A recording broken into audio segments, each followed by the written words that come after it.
கர்த்தருக்கு ஸ்தோத்திரம் உண்டாவதாக. இந்த பிப்ரவரி மாதம் 8ஆம் தேதி 2026 வருடத்திற்கு இந்த ஞாயிற்றுக்கிழமைக்கு திருச்சபை பெரியவர்கள், திருச்சபையின் மூதாதையர்கள் வைத்திருக்கிற பெயர் என்றால், பிதாக்கள் வைத்த பெயர் செக்ஸாகெசிமா சண்டே. இது ஒரு லத்தீன் வார்த்தை, செக்ஸாகெசிமா சண்டே. இதனுடைய தமிழ் அர்த்தம் 60ஆம் நாள் என்கிற ஞாயிற்றுக்கிழமை. 60ஆம் நாள் என்கிற ஞாயிற்றுக்கிழமை. நான் திருச்சபை ஒழுங்கின்படி பேச வேண்டும் என்றால் நான் ஆமோஸ் புஸ்தகத்திலிருந்து பேச வேண்டும். ஆனால் நான் சுவிசேஷங்களில் இருந்து, காஸ்பல்ஸில் இருந்து நான் பேச விரும்புவதால் இன்றைக்கு ஏழை கைம்பெண்ணின் காணிக்கையை குறித்து பேச வேண்டும் என்று கர்த்தரால் ஏவப்பட்டு அந்த பகுதியை எடுத்துக்கொண்டேன். அல்லேலூயா. ஏழை கைம்பெண்ணின் காணிக்கை, த விடோஸ் ஆஃபரிங், த விடோஸ் மைட் என்று சில வேத புத்தகத்தில் போட்டு இருக்கிறார்கள். NRSV அப்டேட்டட் எடிஷனில் த விடோஸ் ஆஃபரிங் என்று சொல்லப்பட்டிருக்கிறது. ஏழை கைம்பெண்ணின் காணிக்கை அல்லது ஏழை விதவையின் காணிக்கை. இது மார்க்கு 12ஆம் அதிகாரத்திலும் லூக்கா 21ஆம் அதிகாரத்திலும் வருகிறது. இந்த 2 வேத பகுதிகளையும் நாம் வாசிப்போம். சிறு சிறு பகுதி தான். மார்க்கு 12:41 முதல் 44 வரை. இயேசு காணிக்கை பெட்டிக்கு எதிராக அமர்ந்து கொண்டு மக்கள் அதில் செப்பு காசு போடுவதை உற்று நோக்கி கொண்டிருந்தார். செல்வர் பலர் அதில் மிகுதியாய் போட்டனர். அங்கு வந்த ஒரு ஏழை கைம்பெண் ஒரு கொதிராந்துக்கு இணையான 2 காசுகளை போட்டார். அப்பொழுது அவர் தம் சீடரை வரவழைத்து, காணிக்கை பெட்டியில் காசு போட்ட மற்ற எல்லாரையும் விட இந்த ஏழை கைம்பெண்ணே மிகுதியாக போட்டிருக்கிறார் என உறுதியாக உங்களுக்கு சொல்லுகிறேன். ஏனெனில் அவர்கள் அனைவரும் தங்களுக்கு இருந்த மிகுதியான செல்வத்திலிருந்து போட்டனர். இவரோ தமக்கு பற்றாக்குறை இருந்தும் தம்மிடம் இருந்த அனைத்தையுமே, ஏன் தம் பிழைப்புக்காக வைத்திருந்த எல்லாவற்றையுமே போட்டுவிட்டார் என்று அவர்களிடம் கூறினார். அல்லேலூயா. மற்றொரு நற்செய்தி பகுதி, அது லூக்கா எழுதின நற்செய்தி சுவிசேஷம் 21ஆவது அதிகாரம் 1 முதல் 4 வசனம். ஏழை கைம்பெண்ணின் காணிக்கை. இயேசு நிமிர்ந்து பார்த்தபோது செல்வர்கள் தங்கள் காணிக்கைகளை காணிக்கை பெட்டிக்குள் போடுவதை கண்டார். வறுமையில் வாடிய ஒரு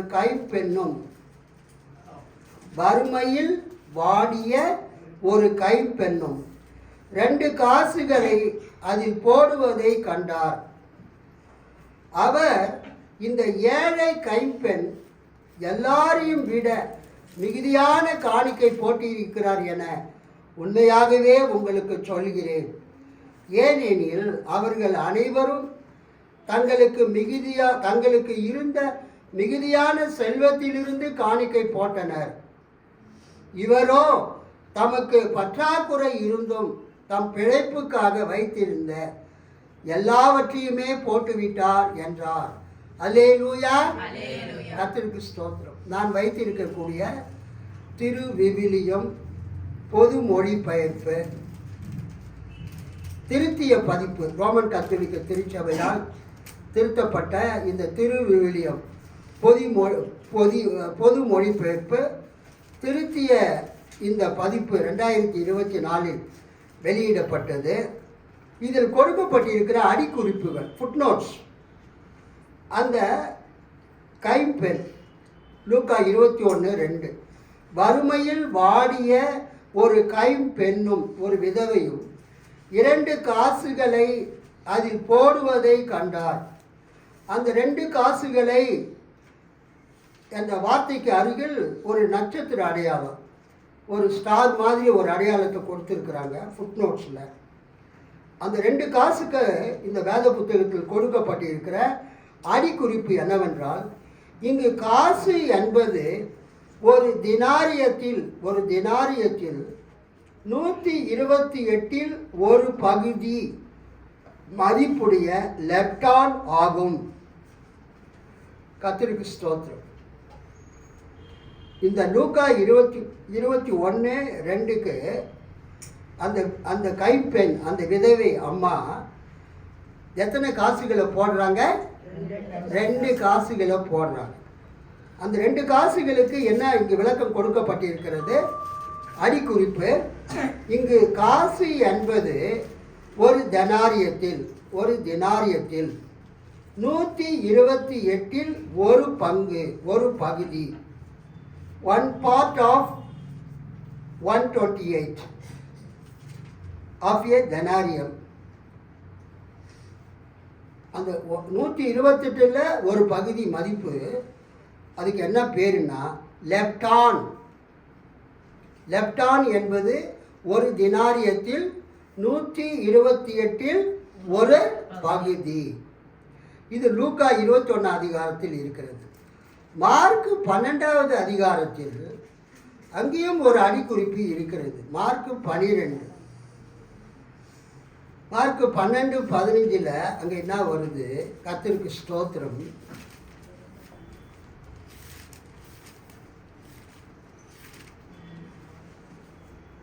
ஏன் என்னை சோதிக்கிறீர்கள்? என்னிடம் ஒரு தெனாரியம் கொண்டு வாருங்கள், நான் பார்க்க வேண்டும் என்றார். ஒரு தினாரியம் 12:15. மத்தேயு 22:19 அடிக்குறிப்பை பார்க்க சொல்கிறார்கள். மத்தேயு 22:19 அடிக்குறிப்பு.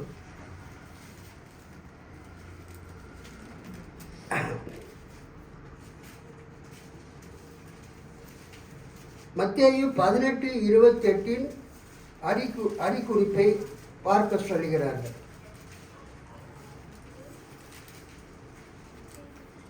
மத்தேயு 18 அப்பணியால் வெளியே சென்றதும் தன் உடன் பணியாளருள் தன்னிடம் 100 தினாரியம் கடன் பட்டிருந்த ஒருவரை கண்டு. தினாரியம் 28. ஒரு தினாரியம் ஒரு தொழிலாளரின் ஒரு நாள் கூலிக்கு இணையான ரோம வெள்ளி நாணயம். அல்லேலூயா. கடந்த வாரத்தில் இதே டாப்பிக்கை தான் நம்ம டிஸ்கஸ் பண்ணோம். ஒரு தினாரியம் என்றால் ஒரு விவசாய கூலி. ஒரு நாள் காலை 12 காலையில் சூரியன் உதயமாகுது முதல் சூரியன் மறையும் வரைக்கும் 12 மணி நேரம் வேலை செய்தால் அவர் பெறுகின்ற கூலி ஒரு தினாரியம். அதே மாதிரி கிரேக்க நாட்டில் கிரீஸ், அந்த மாசிடோனியா, அகாயா அந்த பகுதியிலே வசித்த கிரேக்கர்கள் ஒரு நாள் வேலை செய்தால் அவங்க என்ன பண்ணுவாங்க? ஒரு டிராக்மா, ஒரு டிராக்மா என்ற ஒரு நாணயத்தை கூலியாக கொடுத்தார்கள். இங்கே ஒரு தினாரியம், கிரேக்க நாட்டில் ஒரு டிராக்மா, அதுவும் ஒரு நாள் சம்பளம். அதை தள்ளுபடி ஆகமத்தில் இருந்து அதை நான் வாசித்து காண்பித்தேன். அல்லேலூயா. அந்த குறிப்பு நான் கொடுத்தேன். கர்த்தருக்கு ஸ்தோத்திரம். ஒரு நாள் வேலை செய்தால் உனக்கு ஒரு டிராக்மா சம்பளம் கொடுக்கப்படும் என்று அங்கு பேசப்படுகிறது. அதே நேரத்தில் ரோமாபுரியில் இருக்கக்கூடிய ரோமன் ஆர்மி, ரோம போர் படையில் போர் வீரர்களுக்கு ஒரு நாளுக்கு கொடுக்கக்கூடிய சம்பளமும் ஒரு தினாரியம். அல்லேலூயா. அது சில்வர் காயின். அந்த தினாரியம் வெள்ளி காசு. அந்த ஒரு தினாரியம் என்பது என்ன காசு? வெள்ளி காசு. அதை நாம் போன வாரம் பார்த்தோம். நீங்கள் ரோமா ஆர்மியில் இராணுவத்தில் போர் வீரராக வேலை செஞ்சாலும் உங்களுக்கு ஒரு நாள் சம்பளம் ஒரு தினாரியம். கிரேக்க நாட்டில், கிரீஸில், மாசிடோனியா, மக்கதோனியா, அகாயாவில், அந்த கொரிந்து பக்கத்தில் நீங்கள் ஒரு நாள் வேலை செஞ்சீங்கன்னா உங்களுக்கு சம்பளம் ஒரு திராக்மா. அதே நீங்கள் பாலஸ்தீனத்தில் வயல்வெளியில், திராட்சை தோட்டத்தில், அப்புறம் மற்ற வயல்வெளியில், நிலங்களில் வேலை செஞ்சால் உங்களுக்கு சம்பளம் ஒரு நாள் கூலி ஒரு தினாரியம். காலையில் சூரிய உதயமாகிறதுலேருந்து சூரிய அஸ்தமனம், சூரியன் மறையிற வரைக்கும் வேலை செஞ்சால் ஒரு தினாரியம். அது ஒரு சின்ன அமௌண்ட்டில் பெரிய அமௌண்ட்டு தான் ஓரளவுக்கு. அல்லேலூயா. இங்கே நம்ம கட்டட தொழிலாளர்கள், மேஸ்திரி, அவங்களாம் ஒரு நாளைக்கு 1500 ரூபா வாங்குறாங்க ஒரு நாள் சம்பளம். அது மாதிரி அந்த காலத்தில் இருந்தது. அதை பேஸ் பண்ணி தான் ஆண்டவர் இந்த ஓமையை சொல்கிறார். அல்லேலூயா சொல்லாமா? இங்கே முக்கியமான ஒரு விஷயத்தை கவனிக்கணும். ரோமர்கள் ஆட்சி புரியும் பொழுது, கிரேக்கர்கள் ஆட்சி புரியும் பொழுது, பாலஸ்தீனத்திலும் மற்ற இடங்களிலும் 3 வகையான நாணயங்கள் பயன்படுத்தப்பட்டது. ஒன்று தங்க காசுகள். என்ன காசுங்க? தங்க காசுகள், பொற்காசுகள். கோல்டுலேயே அவங்க அச்சடிச்சிருப்பாங்க தங்கத்தை. மெட்ராஸில் வள்ளலார் நகர்னு ஒரு இடம் இருக்குது. அங்கே நீங்கள் போனீங்கன்னா மின்ட் ஸ்ட்ரீட்டுன்னு சொல்லுவாங்க. என்ன சொல்லுவாங்க? தங்கச்சாலை. ரோடு ஃபுல்லாக தங்கத்தில் போட்டுறதுனால தங்கச்சாலை கிடையாது. அங்கே கவர்மெண்ட் ப்ரெஸ்ஸு இருந்தது. பிரிட்டிஷ்காரங்க காலத்தில் நாணயங்களை அச்சிடக்கூடிய அந்த press, government press, government security press நாசிக்கில் இருக்குது, கல்கட்டாவில் இருக்குது, இந்தியாவில். அங்கே தான் கரன்சி நோட்டு, ஸ்டாம்புங்க அதெல்லாம் இப்போ அச்சடிக்கிறாங்க. அந்த பிஃபோர் இண்டிபெண்டன்ஸ் பிரிட்டிஷ்காரங்க அந்த கவர்மெண்ட் செக்யூரிட்டி ப்ரெஸ் நாசிக்லேயும், கவர்மெண்ட் செக்யூரிட்டி ப்ரெஸ் அந்த வெஸ்ட் பெங்கால் கல்கட்டாவிலையும் அந்த நாணயங்களை அச்சிட்டாங்க, கரன்சி ரூபாய் நோட்டுகளை அச்சிட்டாங்க. அதே மாதிரி பிரிட்டிஷ்காரங்க, ஆங்கிலேயர்கள் சென்னையில் இருந்து அவங்க இந்த பகுதியை ஆட்சி புரியும் பொழுது இந்த மக்களுக்கு விநியோகிப்பதற்காக தங்கச்சாலை என்கிற இடத்துல வள்ளலார் நகர்கிட்ட அவங்க ப்ரெஸ், கவர்மெண்ட் ப்ரெஸ் வச்சு அவங்க நாணயங்களை அவங்க என்ன பண்ணாங்க?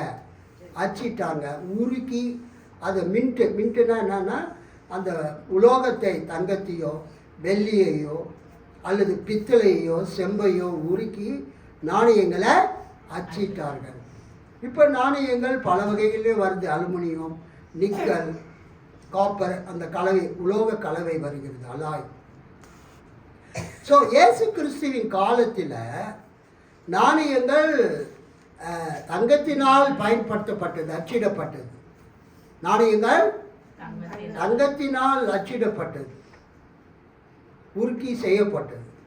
அப்புறம் வெள்ளியினால் செய்யப்பட்டது, கோல்டு காயின்ஸ், சில்வர் காயின்ஸ், வெள்ளி நாணயங்கள். அப்புறம் செப்பு நாணயங்கள் இருக்கிறதுலேயே ரொம்ப லோவஸ்ட்டு குவாலிட்டி, லோவஸ்ட்டு ரேங்க் செப்பு நாணயங்கள், செப்பு காசுகள். நீங்கள் பழைய காலத்து இந்திய நாணயங்களை பார்த்தீங்கன்னா செப்பு காசுலாம் அந்த காலத்தில் யூஸ் பண்ணியிருக்கிறாங்க. அல்லேலூயா. வயசானவங்க நம்ம ரூச்சல்லம்மா, சிஸ்டர் பியூலா, இவங்கெல்லாம் நீங்கள் பார்த்துருக்கிறீங்களா? அந்த பழைய காலத்து காசு, செப்பு காசுகள் நானே பார்த்துருக்கேன். இயேசு கிறிஸ்துவின் காலத்திலும் அப்படிப்பட்ட நாணயங்கள் பயன்படுத்தப்பட்டது. இந்த எருசலேம் தேவாலயத்தில் கர்த்தருக்கு ஸ்தோத்திரம், அந்த அம்மா அந்த காணிக்கை போடுறாங்களே, தங்க காசு போடலை, அவங்க வெள்ளி காசு போடலை. அந்த காலத்தில் புழக்கத்தில் இருந்த நாணயங்களிலேயே மிகவும் குறைந்த மதிப்புடைய நாணயம் எதில் செய்யப்பட்டிருந்தது? செப்பு, காப்பர் காயின்ஸ். செப்பு காசுகளை 2 காணிக்கையை கொண்டு போட்டாங்க. இன்னும் சொல்லப்போனால் அந்த காலத்தில் புழக்கத்தில் இருந்த நாணயங்களிலேயே மிகவும் லோவஸ்ட் வேல்யூ, புழக்கத்தில் இருந்த நாணயங்களிலேயே மிகவும் லோவஸ்ட் வேல்யூ, மிக குறைவான மதிப்புடைய நாணயம்தான் அந்த செப்பு காசுகள். அதுக்கு அவங்க என்ன பேர் வச்சுருந்தாங்கன்னா லெப்டான். அதுக்கு அவங்க என்ன பேர் வச்சுருந்தாங்க?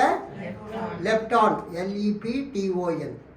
அது கிரேக்க வார்த்தை. அந்த லெப்டான் என்பது அந்த ஒரு தினாரியத்தில் 128 ஒரு பங்கு. ஒரு தினாரியத்தை 128 நீங்கள் பிரித்து அதில் ஒரு பங்கு மதிப்பு தான் இந்த லெப்டான் என்கிற நாணயம். அந்த அம்மா வந்து அந்த 2 லெப்டான் அவங்க காலத்தில் இருந்த நாணயங்களிலேயே மிகவும் குறைந்த மதிப்புடைய நாணயம், த லீஸ்ட் காயின், அதுதான் லெப்டான். 2 லெப்டானை கொண்டு வந்து அவங்க காணிக்கை பெட்டியில் போட்டாங்க.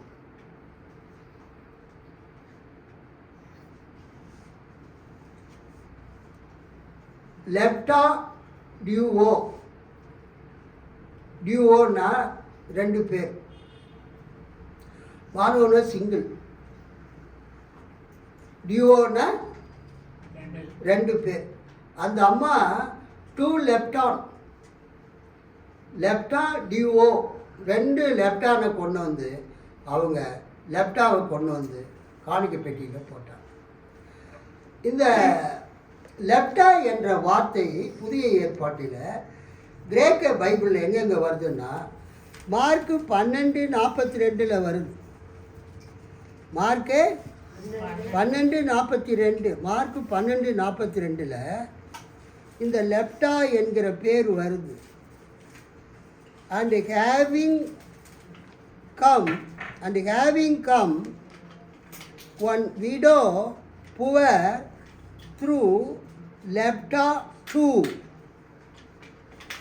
which is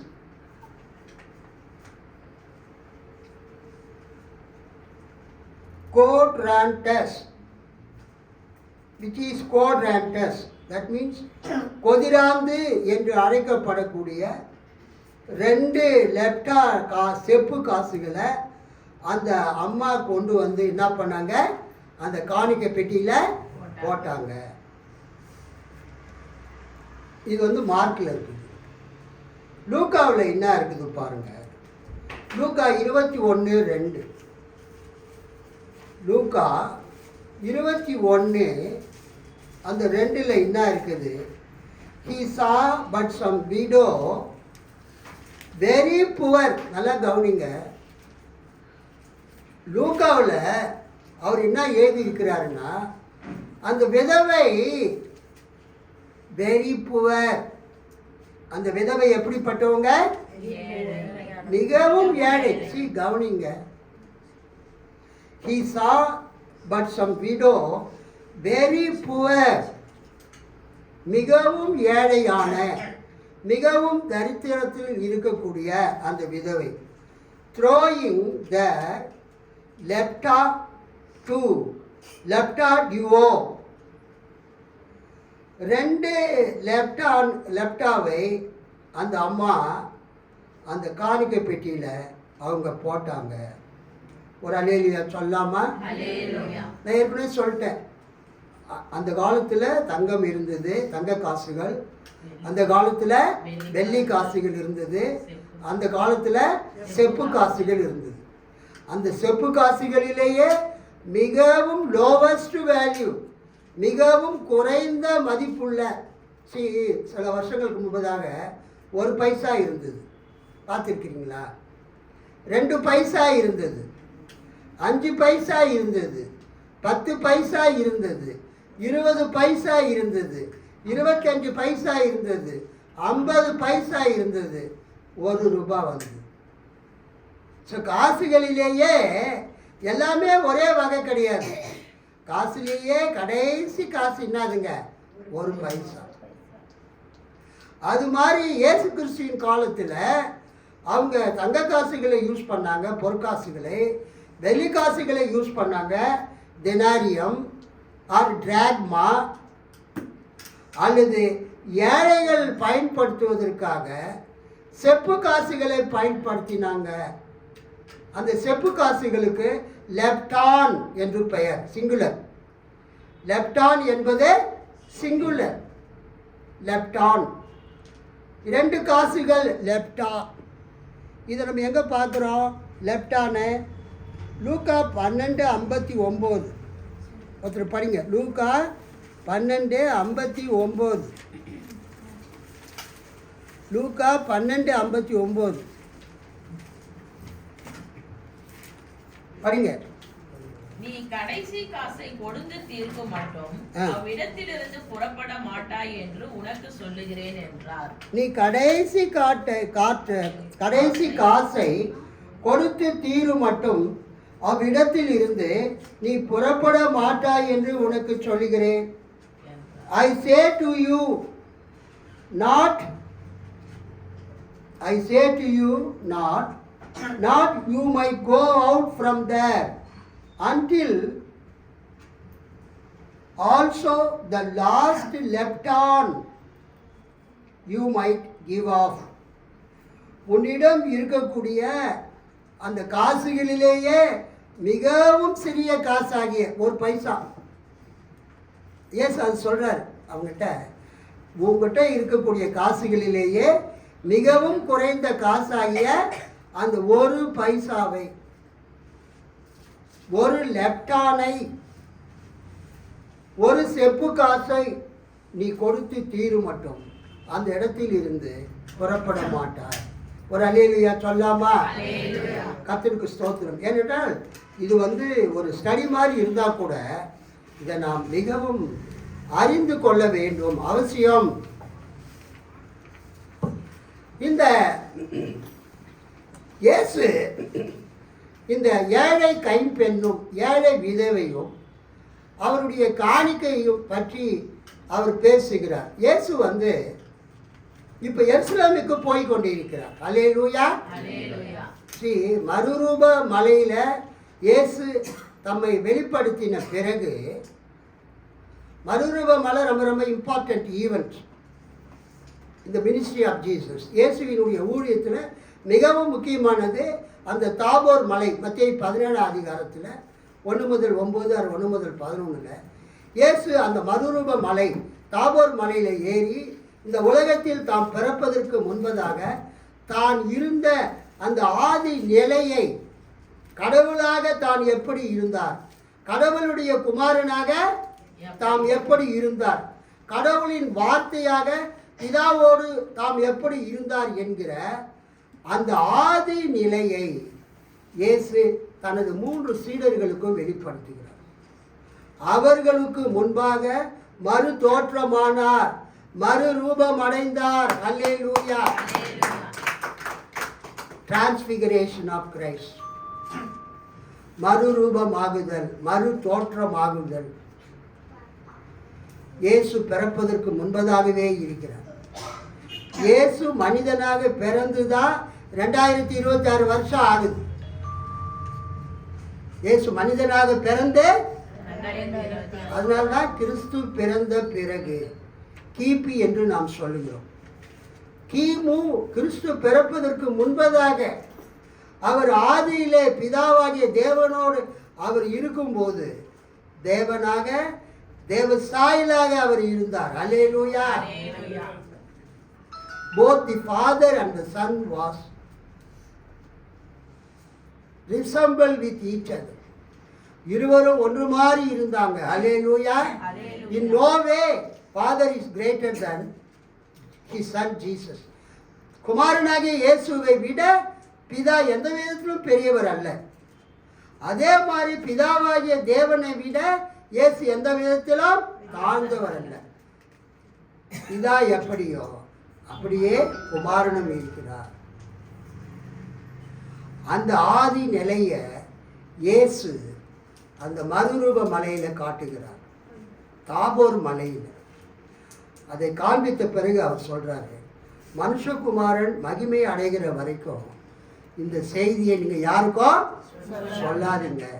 கிறிஸ்து மகிமை அடைதல் என்றால் என்ன அர்த்தம்னா, இயேசு சிலுவையில் அறையப்பட்டு மரித்து அடக்கம் பண்ணப்பட்டு அவர் கல்லறையில் 3 நாள் இருந்து 3ஆம் நாள் உயிர் தெழுந்து 40 நாள் பொறுத்து பரலோகத்துக்கு ஏறி பிதாவாகிய தேவனுடைய வலது பாரசத்தில் போய் உட்காருகிறார். அல்லேலூயா. அதுதான் மகிமை அடைந்த திருநாள், அசென்ஷன் டே ஆஃப் கிரைஸ்ட். கிறிஸ்து பரலோகத்துக்கு எடுத்துக்கொள்ளப்பட்ட நாள்.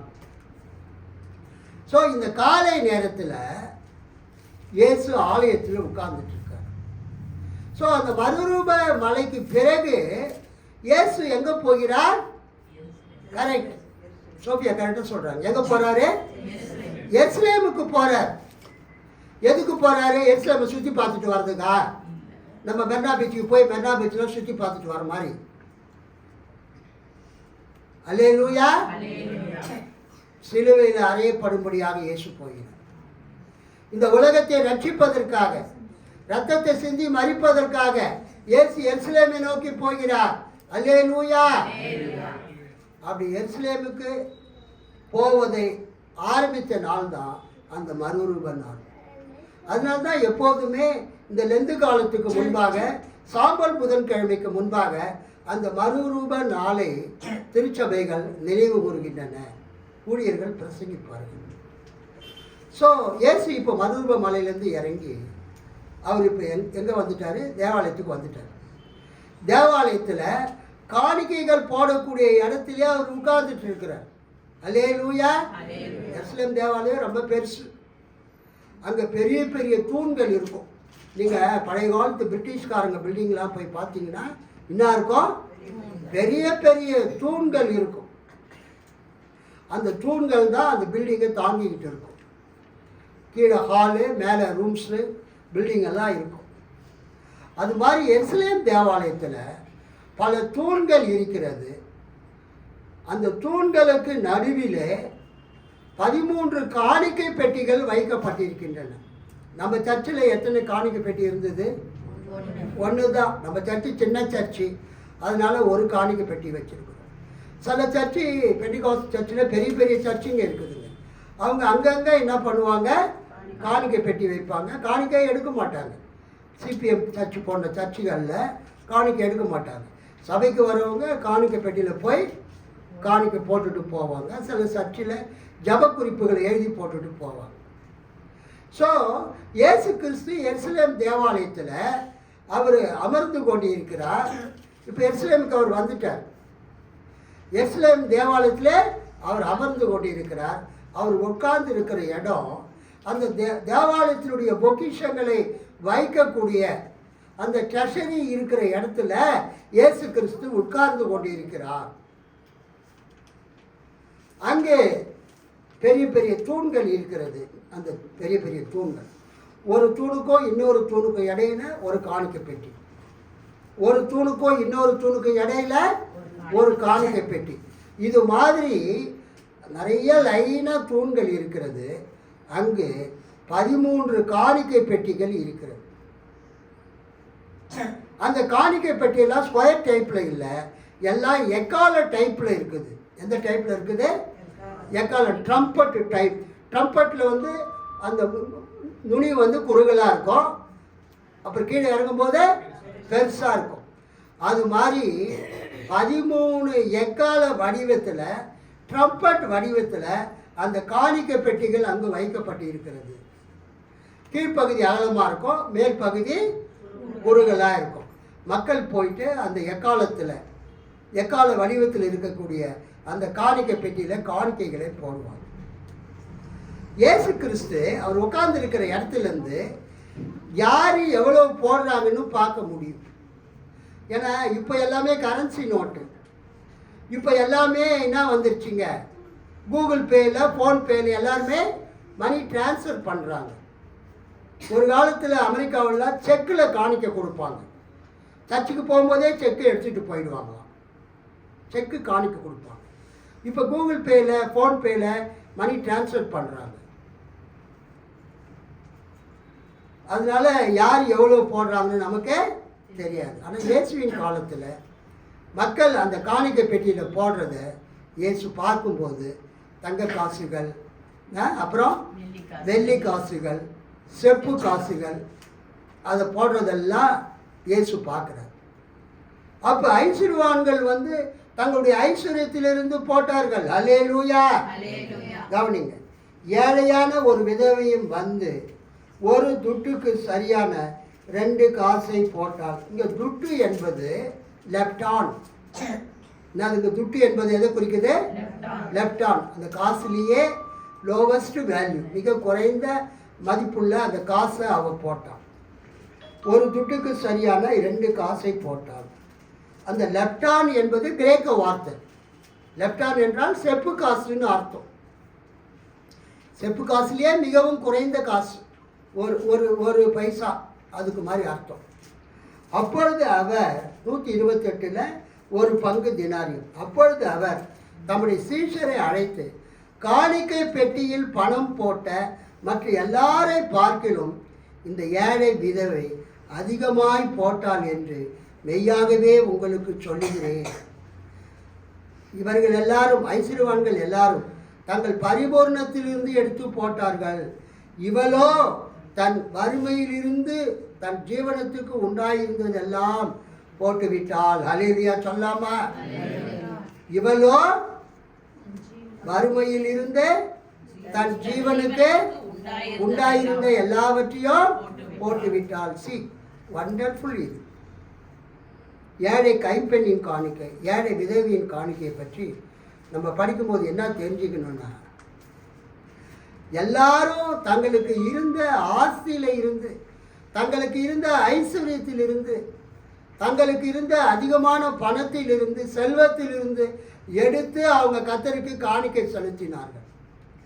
ஆனால் இந்த ஏழை விதவை என்ன பண்ணா,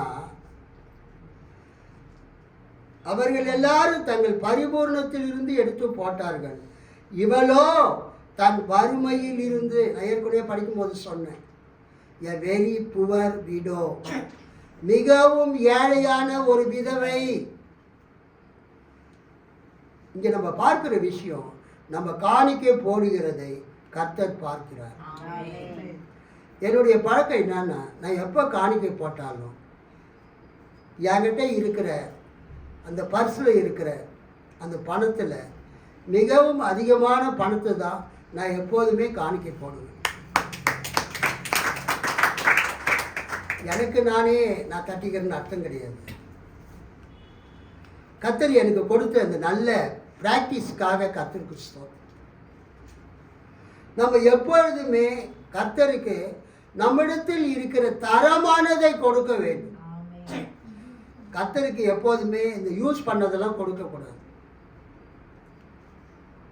புத்தம் புதுசாக இருக்கிறதே காஸ்ட்லியாக வாங்கி நம்ம கர்த்தருக்கு கொடுக்கணும். ஒரு ரெவரண்டு, ஒரு ஐயா ஒரு மீட்டிங்கில் என்னை பார்த்தாரு.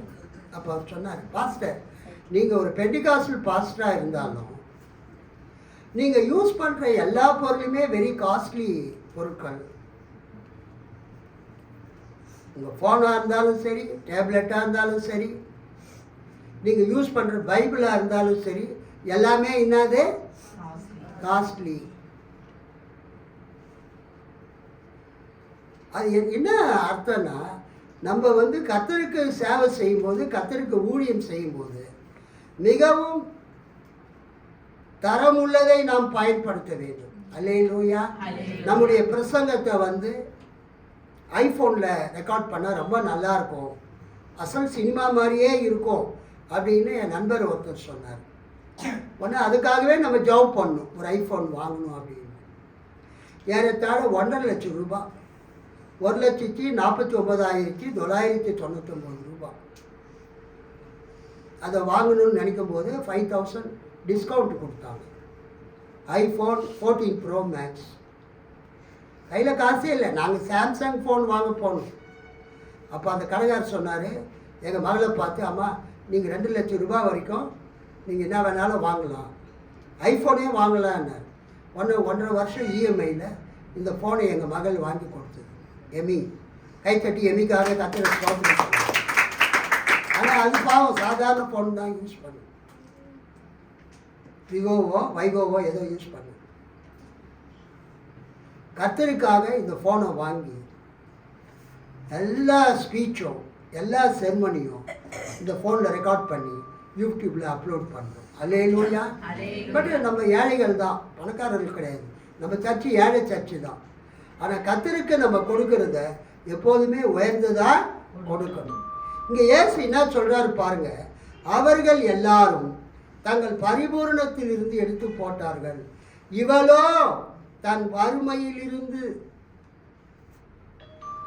The widow was living in poverty, very poor. இவளோ தன் வறுமையில் இருந்து தன் ஜீவனத்துக்கு உண்டாயிருந்ததெல்லாம் போட்டுவிட்டாள். அல்லேலூயா, அல்லேலூயா. அப்போ அங்கே இருந்த பணக்காரர்களுக்கெல்லாம் வருத்தமாக இருக்கும். பொதுவாக சபையிலையோ ஒரு கூட்டத்திலையோ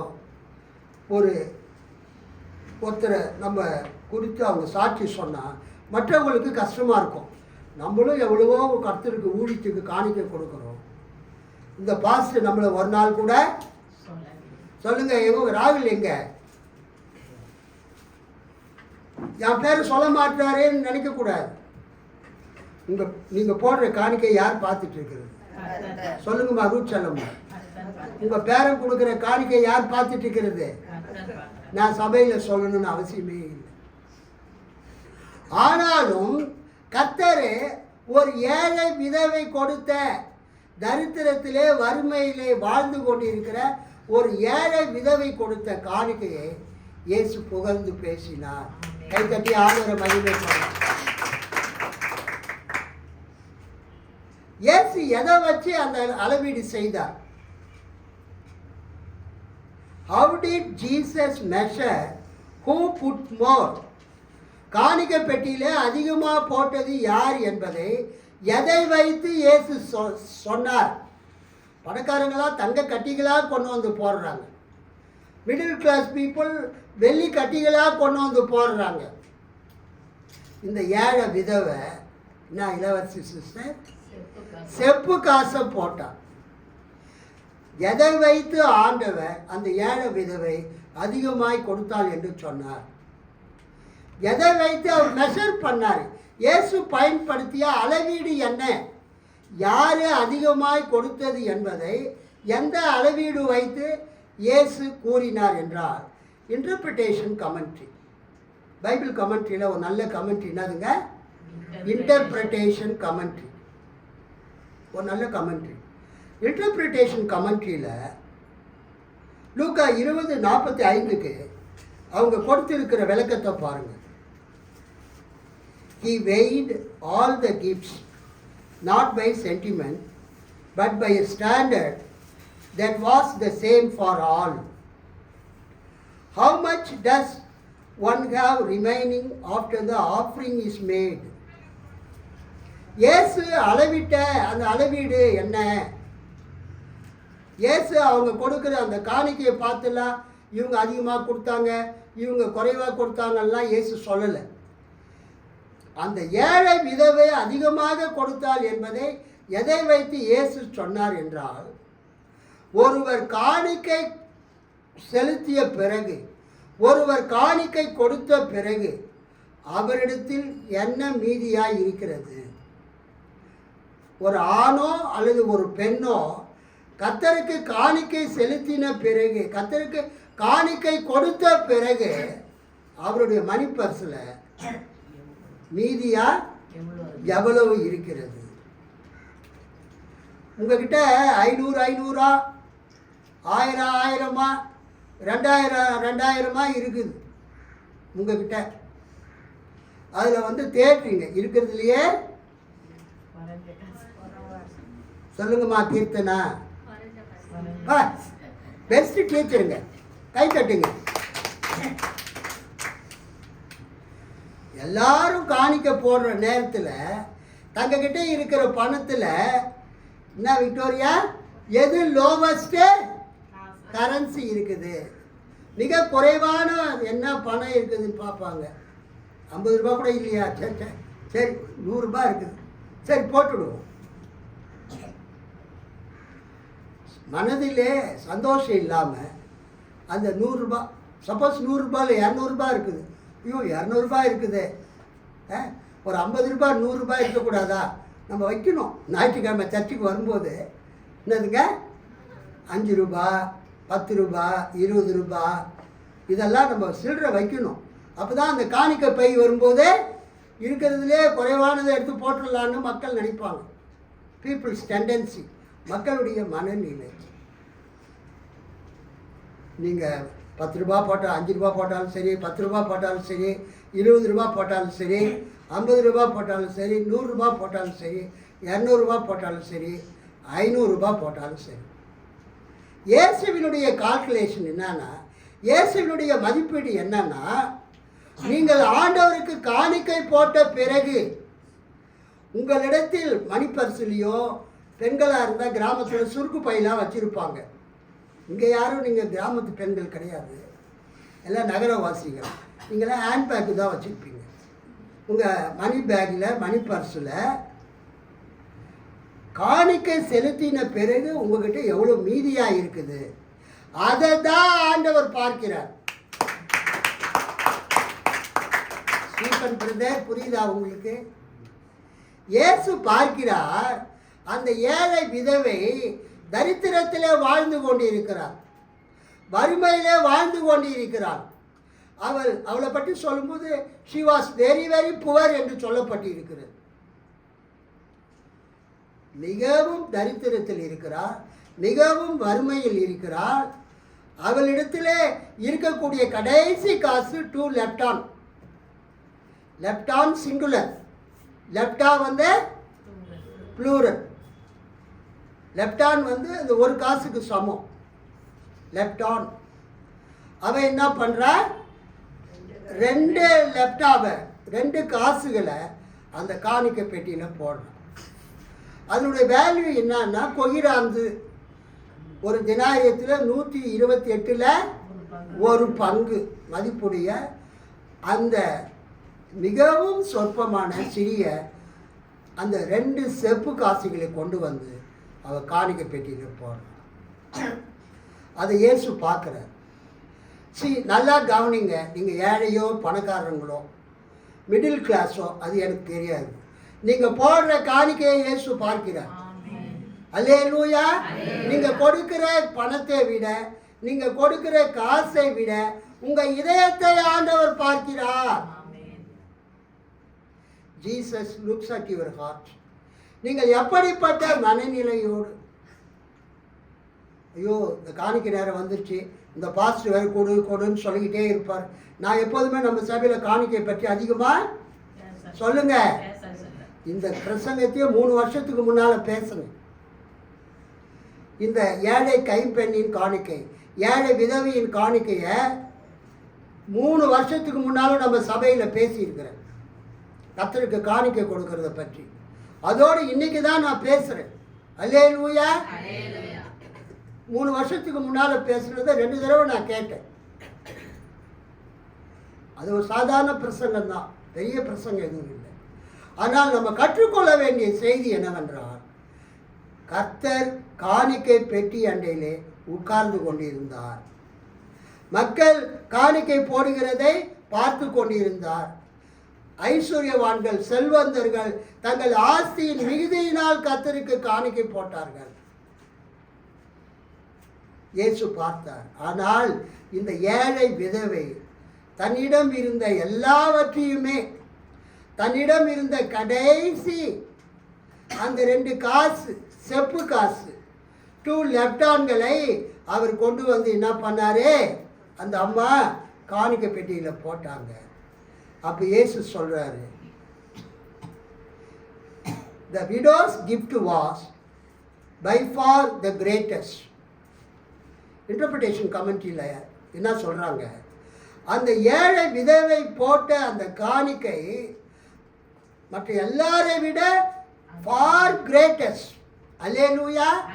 அன்றைக்கு அந்த ஆலயத்தில் வந்து காணிக்கை போட்ட எல்லாரை விட அந்த ஏழை விதவை போட்ட காணிக்கை மிகவும் அதிகமானது. ஏன்? இந்த கேள்விதான் முக்கியம். எல்லாம் கவனிங்க. ஏன் இயேசு அந்த அம்மா போட்ட காணிக்கை தான் மிகவும் அதிகம் என்று சொன்னார் என்றால், because she had nothing left. அல்லேலூயா. அந்த ஏழை விதவை அந்த 2 செப்பு காசுகளை அந்த காணிக்கை பெட்டியில் போட்ட பிறகு அந்த அம்மாவுடைய மணி பர்ஸில் ஒண்ணுமே இல்லை. எதுவுமே இல்லை. She emptied herself.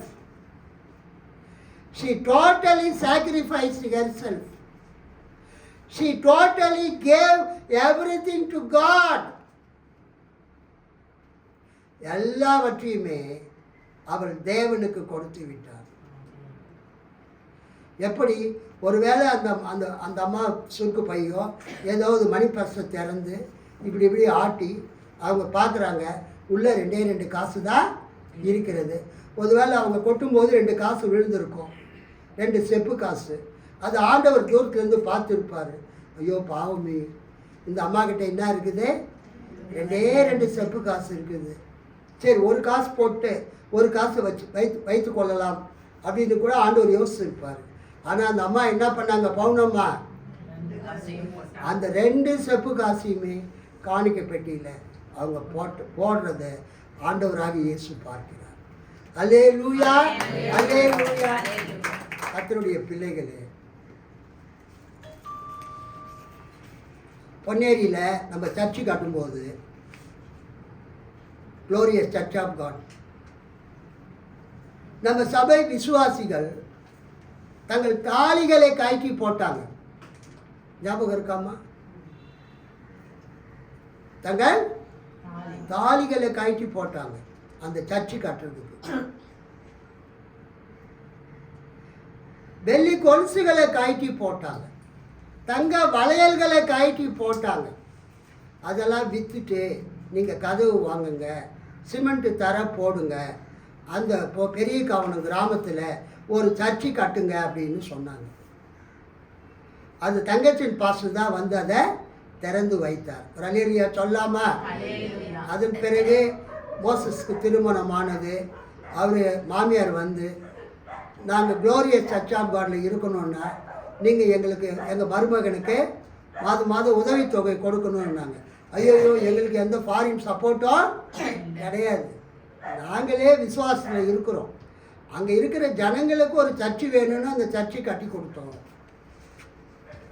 எங்களால் உதவித்தொகைலாம் கொடுக்க முடியாது. அப்போ உதவித்தொகை கொடுக்குறவங்ககிட்ட நாங்கள் போகலாமான்னு கேட்டாங்க. போய்க்குங்கன்னு சொல்லிட்டோம். கல்யாணம் ஆன பிறகு மோசஸ் அந்த க்ளோரியஸ் சர்ச் ஆஃப் காட்லேருந்து விலகி சீலாவாம் இந்தியான்னு ஒரு சர்ச்சில் போய் சேர்ந்தார். அல்லேலூயா. அப்புறம் அதிலிருந்து விலகி இப்போ pastor Pratap Singh church, Trinity full gospel சர்ச்சில் இருக்கிறார். ஆனால் அந்த பொன்னேரியை நான் நினைக்கும் போதெல்லாம் நம்ம சபை விசுவாசிகள் கழட்டி போட்ட அந்த தாலியையும் வெள்ளி கொலுசையும் அந்த பிள்ளைகளுடைய வெள்ளி அரணா கயிறையும் இன்னும் பல காணிக்கைகளை கொடுத்ததையும் நான் இன்னைக்கு நினைவு கூறுகிறேன். அல்லேலூயா. ஏனென்றால் ஜனங்க தாராளமாக தியாகமாக அந்த காணிக்கைகளை கர்த்தருக்கு கொடுத்தார்கள். இயேசு சொல்றாரு, ஐஸ்வர்யவான்கள் போட்ட எல்லா காணிக்கைகளை விட இந்த ஏழை விதவை தனக்கு இருந்த எல்லாவற்றையும் போட்டு விட்டார். ஜீசஸனுடைய மெஷர்மெண்ட் என்ன? The widow's gift was by far the greatest because she had nothing left. The offering of everything, whatever the amount is, the unexcelled gift. அந்த அம்மா தாங்கிட்ட இருந்த எல்லாவற்றையும் கர்த்தருக்கு அவங்க போட்டு விட்டாங்க. ஸோ இந்த காலை நேரத்தில் நீங்கள் கர்த்தருக்கு காணிக்கை செலுத்தின பிறகு உங்கள் மணி பர்ஸில் எவ்வளோ இருக்குது? வெளியே போய் பேசுங்க. நீங்கள் கர்த்தருக்கு காணிக்கை செலுத்தின பிறகு உங்ககிட்ட மீதி பணம் எவ்வளோ இருக்குது? நீங்கள் போட்ட பணத்தையும் உங்ககிட்ட இருக்கிற மீதி பணத்தையும் கணக்கு பண்ணி பாருங்கள். நீங்கள் தான் போடும்போதே 10 ரூபாய், 20 ரூபாய், 50 ரூபாய், 100 ரூபாயை தேடிட்டு இருக்கிறீங்களே. கர்த்தரிடத்தில் நீங்கள் ரிவார்டு வாங்கணும்னா உங்ககிட்ட இருக்கிற அதிகமான பணத்தில் அந்த கரன்சி நீங்கள் போடணும். அல்லேலூயா. கர்த்தர் உங்களை அப்ரிஷியேட் பண்ணுவார். ஒரு 3 வசனத்தை வாசித்து முடிக்கலாம். 1 கொரிந்தியர் 16:2. 1 கொரிந்தியர் 16:2 படிங்க, டக்குன்னு படிங்க. 1 கொரிந்தியர் 16:2. நான் வந்திருக்கும் போது பணம் சேர்க்குதல் இராதபடிக்கு உங்களில் அவனவன் வாரத்தின் முதல் நாள் தோறும் தன் வரவுக்கு தக்கதாக எதையாகிலும் தன்னிடத்திலே சேர்த்து வைக்க கடவன். கவனிங்க, எப்போதுமே ஒரே காணிக்கைய மாசம் மாசம் கொடுக்க கூடாது. நீங்க வாட் ஸ்டீஃபன், தசம பாகம் கொடுக்கிறவங்க, மாத சம்பளம் வாங்குறவங்க எல்லாருக்கும் கர்த்தர் பேசுறார்.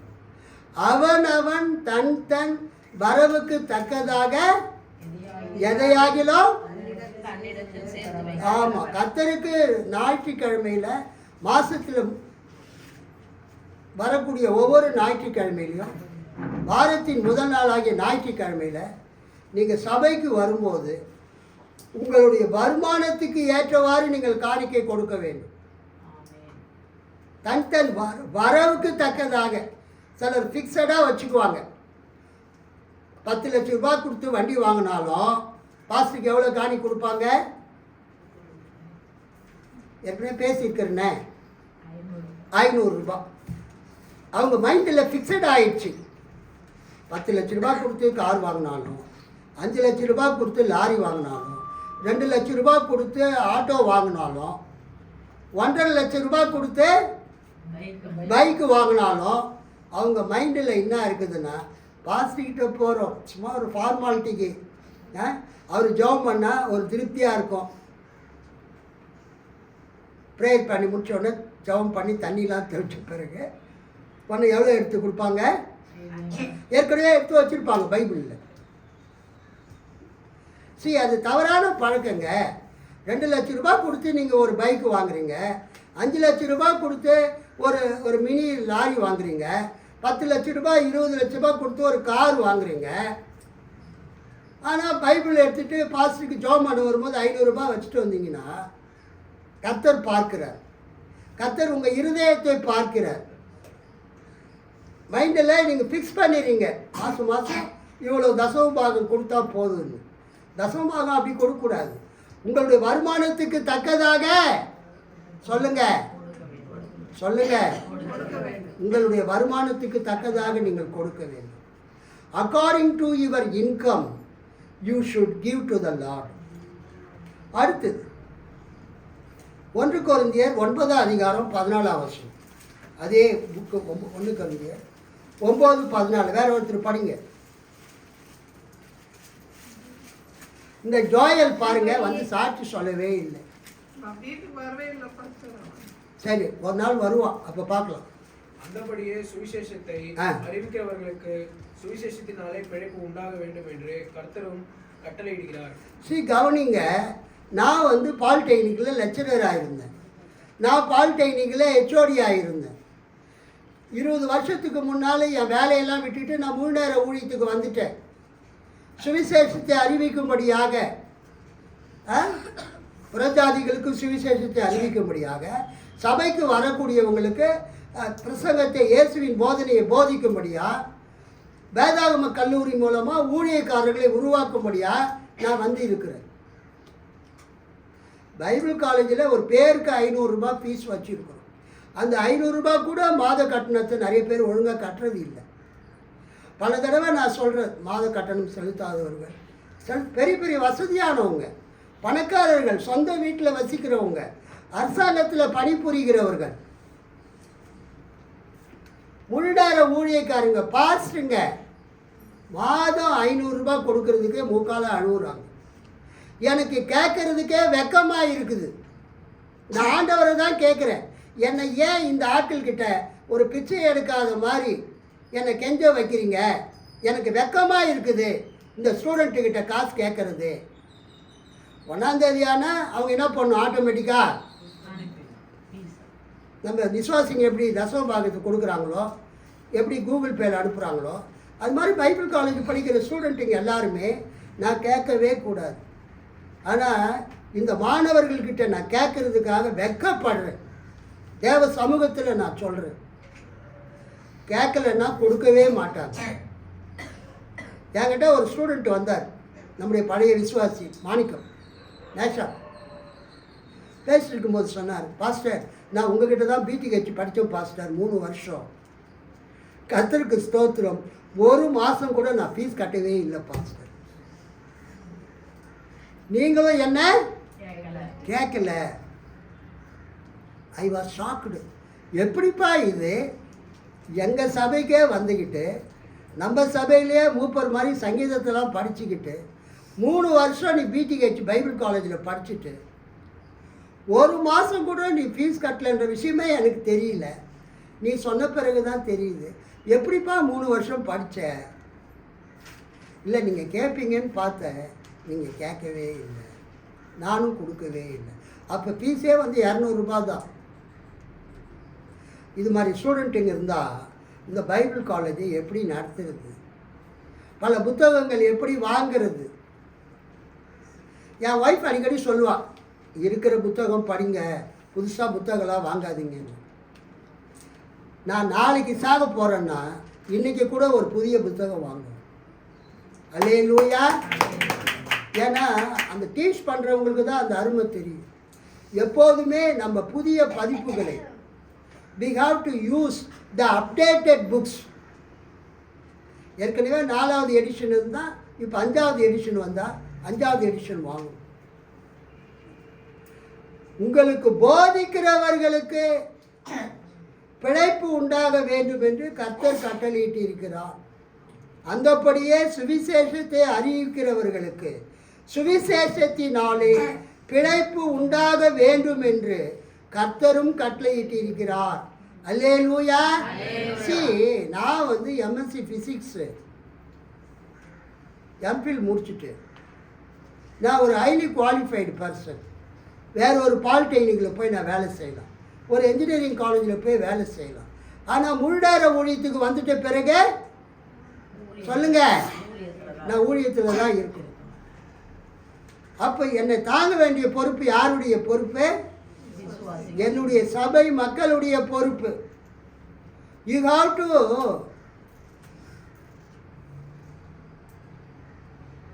Refix the amount of giving. ஏற்கனவே 10 வருஷமாக கொடுத்துருக்கிற காணிக்கையே நீங்கள் கொடுத்துட்டு இருக்கக்கூடாது.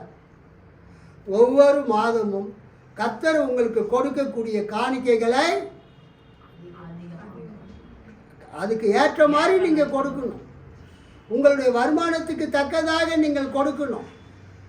உங்கள் வருமானம் இன்க்ரீஸ் ஆகும்போது நீங்கள் உங்கள் வாழ்க்கை முறையை இன்க்ரீஸ் பண்ணிக்கக்கூடாது. சம்பளம் அதிகமாக வரும்போது பழைய டிவி தூக்கி போட்டு புது டிவி வாங்குறீங்க. சம்பளம் அதிகமாக வரும்போது பழைய ஃப்ரிட்ஜை தூக்கி போட்டு புது ஃப்ரிட்ஜ் வாங்குறீங்க. சம்பளம் அதிகமாக வரும்போது பழைய பைக்கை தூக்கி போட்டு புது பைக்கை வாங்குறீங்க. சம்பளம் அதிகமாக வரும்போது பழைய காரை தூக்கி போட்டு புது காரை வாங்குறீங்க. கர்த்தருக்கு எவ்வளோ கொடுக்குறீங்க? அல்லேலூயா. கர்த்தர் தம்மை பரியாசம் பண்ண ஓட்டார். நீங்கள் கொடுக்கறத கர்த்தர் பார்த்துக்கிட்டே இருக்கிறார். நம்ம விசுவாசிங்க ஏழைகள் தான், ஏதோ உங்களால் முடிஞ்சதை கொடுக்குறீங்க. ஆனால் கர்த்தர் ஆவியானவர் இன்றைக்கி உங்களோடு பேசுகிறார். கொடுக்கறதுல நீங்கள் ரொம்ப லோ லெவலில் இருக்கக்கூடாது. உங்களுக்கு என்ன இருக்கிறதோ அதை கர்த்தருக்கு கொடுங்க. அந்த ஏழை விதவை தனக்கு உண்டானது எல்லாம் அவர் கொடுத்தார். அதன் பிறகு எதுவுமே இல்லை அவளுக்கு. சுவிசேஷத்தை அறிவிக்கிறவர்களுக்கு சுவிசேஷத்தினாலே பிழைப்பு உண்டாக வேண்டும் என்று கர்த்தரும் கட்டளையிட்டு இருக்கிறார். சில சர்ச்சுங்க 10,000 பேர், 15,000 பேர், 20,000 பேர் வரவங்க, கோடிக்கணக்கான ரூபாய் வருது. அவங்க பணத்தில் மிதக்கிறாங்க. அதுக்கு அவங்கள கேட்டால் என்ன சொல்லுவாங்க? நாங்கள் டிவியில் பேசுகிறோம், ரேடியோவில் பேசுகிறோம், பத்திரிக்கை நடத்துகிறோம், பாஸ்டர்ஸ் மீட்டிங் நடத்துகிறோம், உலகம் முழுது போய் சுவிசேஷத்தை அறிவிக்கிறோம், ஃப்ளைட்டில் போகிறோம், எங்களுக்கு அதிக பணம் தேவைன்னு சொல்லுவாங்க. சில பாஸ்டருங்களுக்கு வாடகை கொடுக்கறதுக்கே காசு இல்லை, சர்ச்சு வாடகை கொடுக்க காசு இல்லை. அல்லேலூயா. நம்ம சர்ச்சுக்கு இடம் வாங்கணும். அவங்க 2 கோடி 3 கோடி சொன்னால் எப்படி வாங்கிறது? இங்கே இருக்கிற 50 பேரை வச்சு அவ்வளோ பெரிய தொகையை நம்ம எப்படி வாங்கிறது? கர்த்தர் செய்வார். அல்லேலூயா. தேவனால் கூடாத காரியம் ஒன்றுமில்லை. இந்த செய்தியை கேட்குறவங்க, என்னுடைய நண்பர்கள், என் கூட படித்தவங்க, என்னுடைய போதக ஃப்ரெண்ட்ஸுங்க, அவங்க என்ன பண்ணுவாங்க? கர்த்தரால் ஏவப்பட்டு நம்முடைய சபைக்கு, நம்ம ஊழியத்துக்கு ஒரு காணிக்கை அனுப்பினா அந்த இடத்த நம்ம வாங்கிறது சுலபமான காரியம். அதுக்காக ஜெபம் பண்ணுங்க. சுவிசேஷத்தை அறிவிக்கிறவர்களுக்கு சுவிசேஷத்தினாலே பிழைப்பு உண்டாக வேண்டும் என்று கர்த்தரும் கட்டளையிட்டு இருக்கிறார். கர்த்தர் கட்டளையிட்டது மத்திய 28 இருக்குது, 18 20.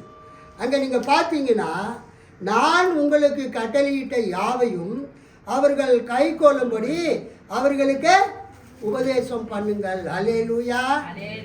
கர்த்தர் கட்டளையிட்டு இருக்கிறார்.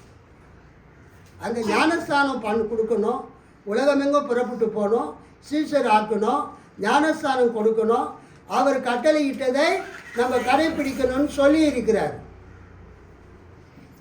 காணிக்கை கொடுக்கறத பற்றி அங்கே சொல்லலை. ஆனால் பவுல் சொல்கிறாரு, என்ன சொல்கிறாரு? சுவிசேஷத்தை அறிவிக்கிறவர்களுக்கு சுவிசேஷத்தினாலே பிழைப்பு உண்டாக வேண்டும் என்று கர்த்தரும் கட்டளையிட்டு இருக்கிறார்.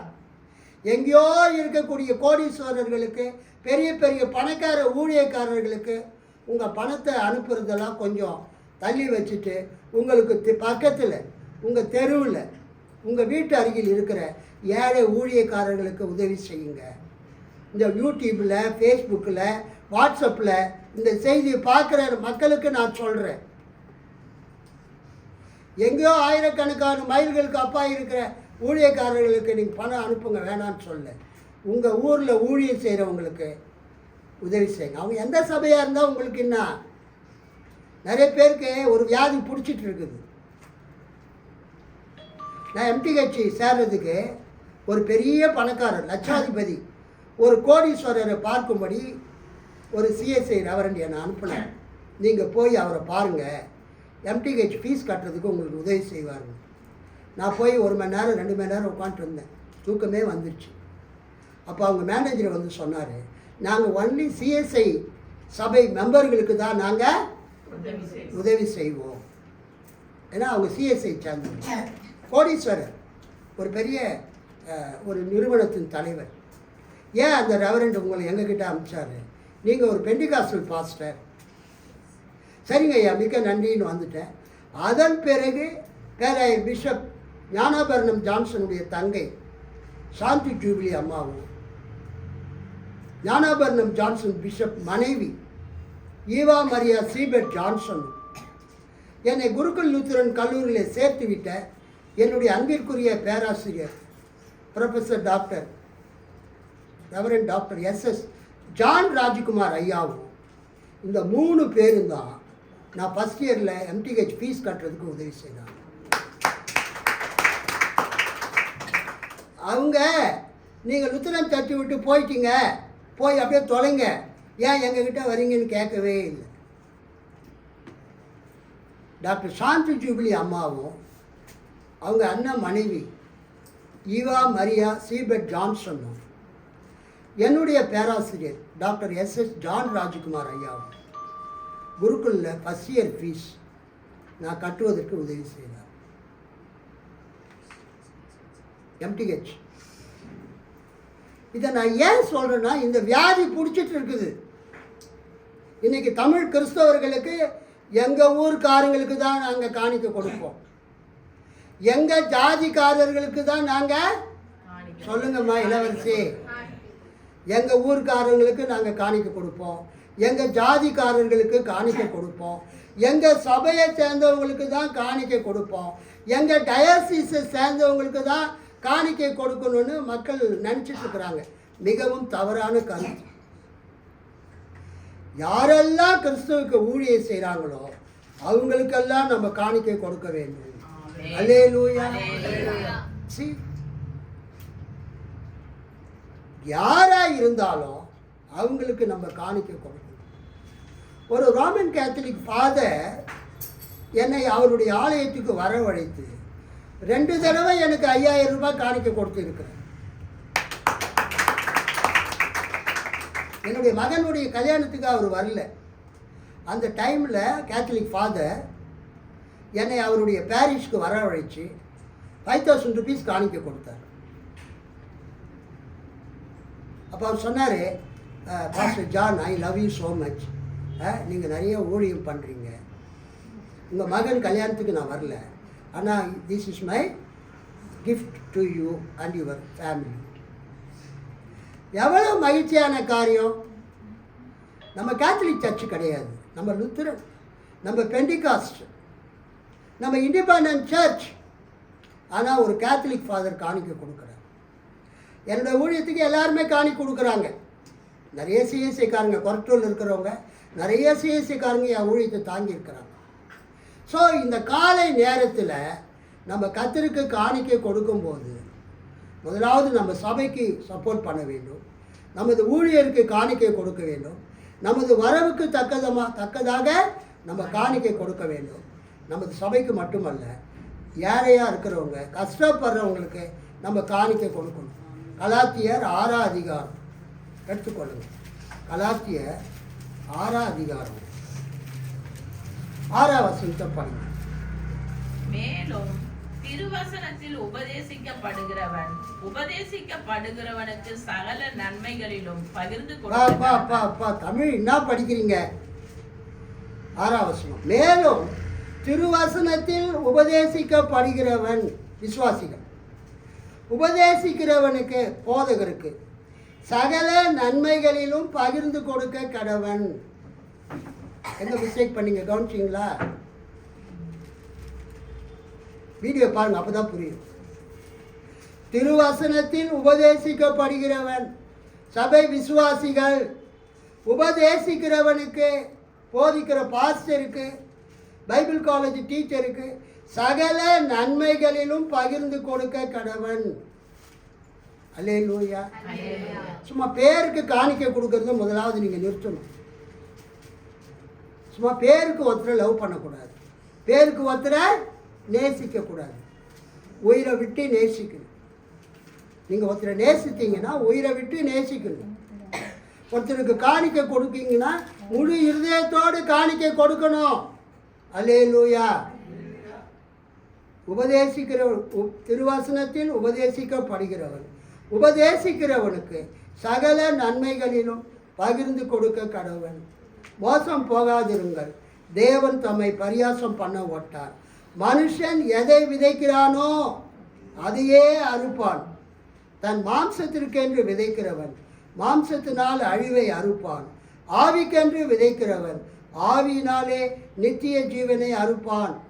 நன்மை செய்கிறதில் சோர்ந்து போகாமல் இருப்போமாக. லிசன் ஐயா, போன வாரம் தானேயா உங்களுக்கு ஒரு 1000 ரூபாய் காணி கொடுத்தேன். இதோட அடுத்த மாதம் தாயா உங்களுக்கு நானே 1000 ரூபாய். சரி, காணிக்க கொடுக்கறதுல நீங்கள் சோர்ந்து போகவே கூடாது, கொடுத்து கொண்டே இருக்க வேண்டும். காணிக்கை நீங்கள் என்ன பண்ணணும்? கொடுத்து கொண்டே இருக்க வேண்டும். ராபர்ட் டில்டன் என்ற ஊழியக்காரர் அமெரிக்காவிலேருந்து மெட்ராஸ்க்கு வந்தார். அவர் ஒரு கார்பெண்டர், தச்சு வேலை செய்கிறவர். அமெரிக்காவில் வீடுலாம் கட்டுவாராம். அவரும் அவங்க மனைவியும் ரட்சிக்கப்பட்டு சபைக்கு போகும்போது கையிலேயே செக் புக் எடுத்துகிட்டு போவாங்க. அங்கெல்லாம் காஸ்பல் மீட்டிங் நடக்கும்போது டெய்லி போவாராம். டெய்லி செக்கை கிழிச்சு காணிக்க போட்டுக்கிட்டே இருப்பார். முடிச்சுட்டேன் சிஸ்டர், நான் இன்னைக்கு சீக்கிரமாக முடிச்சிடன்ட்டு தான் வந்தேன் டேனியல் கிட்ட. எங்கள் மகனுக்கு குழந்தை பிறந்திருக்குது, அவங்க ஹாஸ்பிட்டலுக்கெல்லாம் போகணும். ஆனால் ஆவியானவர் இது அரிய சத்தியம், கொடுப்பதனால்தான் நீங்கள் ஆசீர்வதிக்கப்பட முடியும். ஆதியாகமம் 26:12 பார்க்கிறோம். ஈசாக்கு அந்த தேசத்தில் விதைத்தார். கர்த்தர் அவனை ஆசீர்வதித்ததினால் அவன் 100 மடங்கு அவன் என்ன செய்தான்? பலனை பெற்றான். கர்த்தருக்கு நீங்கள் காணிக்கை கொடுப்பதன் மூலமாக நீங்கள் ஆசீர்வதிக்கப்பட முடியும். கஞ்சத்தனமா எப்போ பார்த்தாலும் 100 ரூபாய், 200 ரூபாய், 500 ரூபாயே காணிக்கையை நீங்கள் கொடுக்கக்கூடாது. அது மைண்டில் வந்துருச்சு. அப்பா நம்ம 200 ரூபாய் சம்பாதிக்கிறது எவ்வளோ கஷ்டப்படுறோம். சரி, போனால் போட்டோம், பாஸ்டருக்கு ஒரு 200 ரூபாய் கொடுத்தோம். எனக்கு யாருமே காணிக்கை நீங்கள் கொடுக்காதீங்க. யாருக்கு கொடுங்க? கர்த்தருக்கு கொடுங்க. என்ன ரூச்சலம்மா? நீங்கள் கொடுக்குற காணிக்கெல்லாம் யாருக்கு? கர்த்தருக்கு. கர்த்தருக்கு. நன்மை செய்கிறதில் சோர்ந்து போகாமல் இருப்போமாக. ஊழியத்துக்கு, ஊழியக்காரருக்கு, ஊழியக்காரர் குடும்பத்துக்கு, சபைகளுக்கு காணிக்கை கொடுக்கறதுல நம்ம என்ன பண்ணக்கூடாது? சோர்ந்து போக மாசத்துக்கு ஒரு தடவை காணிக்கை கொடுக்கணும்னு பைபிளில் போட்டிருக்கா? வாரத்தின் முதல் நாள் தோறும் தன் தன் வரவுக்கு தக்கதாக காணிக்கை கொடுங்க. ஒவ்வொரு வாரமும் காணிக்கை கொடுங்க. கர்த்தர் உங்களை ஆசீர்வதிப்பார். நன்மை செய்கிறதில் சோர்ந்து போகாமல் இருப்போமாக. நாம் தளர்ந்து போகாதிருந்தால் ஏற்ற காலத்தில் அறுப்போம். ஆகையால் நமக்கு கிடைக்கும் சமயத்திற்கு தக்கதாக யாவருக்கும், விசேஷமாக விசுவாச குடும்பத்தார்களுக்கும் நன்மை செய்ய கடவுள். காணிக்கை கொடுப்பது என்பது சபைக்கு மட்டுமல்ல. காணிக்கை கொடுப்பது என்பது கர்த்தருக்கு ஸ்தோத்திரம் ஊழியக்காரருக்கு மட்டுமல்ல. காணிக்கை கொடுப்பது என்பது நமது சபைக்கு வரக்கூடிய ஏழை மக்களுக்கும் நம்ம காணிக்கை கொடுக்க வேண்டும். அல்லேலூயா. நமது ஆலயம், நமது கோவில் விசுவாசத்தின் அடையாளமாக இருக்கிறது. நமது விசுவாசத்தின் அடையாளமாக இருக்கிறது. நமது கோவில் அல்லது ஆலயம் நமது ஐக்கியத்தின் அடையாளமாக இருக்கிறது. நமது ஆலயம் அல்லது கோவில் வழிபாட்டின் அடையாளமாக இருக்கிறது. ஒவ்வொரு ஞாயிற்றுக்கிழமையும் நமது விசுவாசத்தை தெரியப்படுத்துவதற்காக, நமது ஐக்கியத்தை தெரியப்படுத்துவதற்காக, நமது வழிபாட்டிற்கு அடையாளமாக நமது ஆலயத்தில் வந்து கர்த்தரை நாம் வழிபடுகிறோம். ஆகவே இந்த நாளிலே அந்த ஏழை விதவையை நாம் கடைபிடிப்போம். அதை மாதிரியாய் வைத்து கொள்வோம். கர்த்தர் உங்களை பெருமைப்படுத்துவார். உங்களை குறித்து மேன்மை பாராட்டுவார். ஏற்ற காலம் வரும்போது கர்த்தர் உங்களை உயர்த்துவார். கர்த்தருக்கு கொடுத்தவங்க யாரும் தரித்திரராய் போனதில்லை. அல்லேலூயா. எல்லாரும் எழுந்து நிற்போம். எல்லாரும் ஜெபிப்போம். பிரைஸ்.